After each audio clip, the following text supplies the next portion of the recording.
There is an island, and you have some power. It will take strength, cunning, deception, and a little bit of diplomacy to come out on top. So how exactly does a single Earl come out on top? Well, I'll leave the details to you, but no matter the outcome, there will only be one ruler in the end.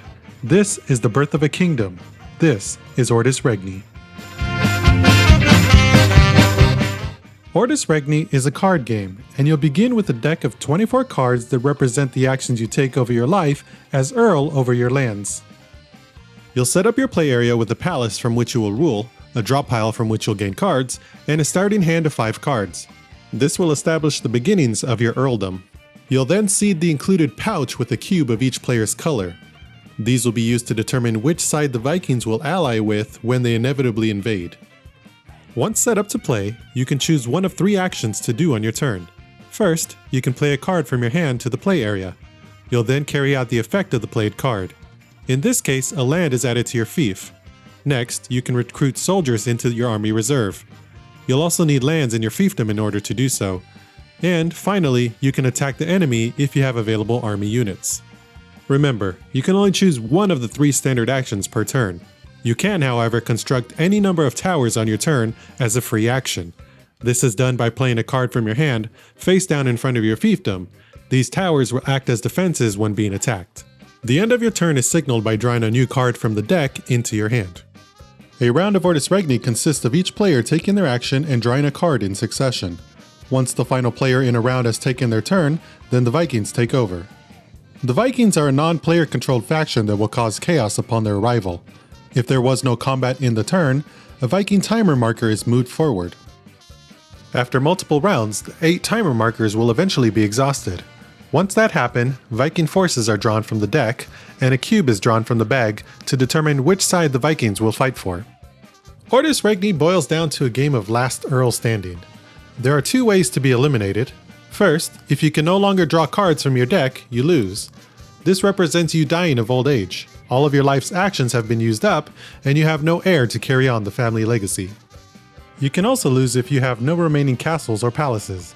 Each of these buildings represents your rule over a distinct fiefdom, and a ruler with no lands is no ruler at all. You can lose your fiefdoms to attacks from your opponent or the Vikings, so you must prepare to defend yourself from all sides. Like any card game, Ortus Regni lives and dies by its card and ability design. And you might have noticed that there are no words on the cards. Instead, you are expected to recognize and internalize the effects of each card by sight. I was skeptical of such a design choice. I'm all for artistic integrity and all, but I'd rather it not come at the cost of functionality. That said, it only took 2 or 3 games for me to be mostly familiar with the cards in the game. Since there are only 15 different cards that you can play, it's not as daunting as it might initially seem, and the full bleed images of medieval art splayed across the table is truly something to behold. Let's take a closer look at some of the cards that are included in the game. There is the Prince, who along with adding some might to the battlefield can be stationed to a castle. If you play a banner card in the future, you can bequeath your earldom to the Prince. This means shuffling your discard pile back into your draw deck, effectively lengthening the rule of your family. Then there's the Monk, who can be sent as an emissary to the Viking clans. This will add 2 cubes of your color to the draw bag, making it much more likely that the Viking horde will side with you upon their arrival. Next is the Joust card, which acts as a challenge to your opponent. A minigame of poker is played, and the winner can walk off with the other player's valuable properties. Treachery cards can be used to try and assassinate your enemy's lords, including their beloved prince. Of course, they can play an allies card to call for help to try and thwart your attempt. A political struggle ensues which will determine the fate of someone's life.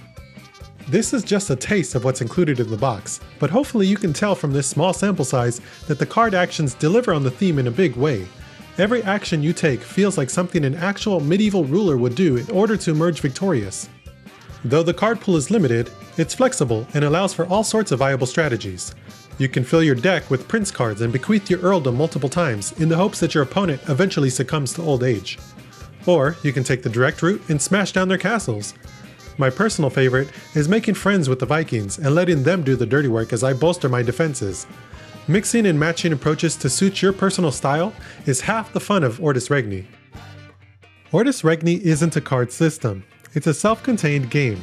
Expansions only allow for more than 2 players to join in, but they will have the same exact cards available to them. Even though deck construction is a huge part of the game, the limited card pool and small deck size means that it isn't as daunting as something like Magic the Gathering or even Hearthstone. This means you'll become intimately familiar with all the actions, and more importantly, if you have a regular gaming partner, you'll start to learn their tendencies and playstyle as well. I've only begun to scratch the surface of what's available, but building my deck with my opponent in mind leads to all sorts of enjoyable second and third guesses. Ortus Regni is a game that grows with you, and the game has certainly grown on me. Only time will tell if there's enough card variety to make it a mainstay in my play rotation.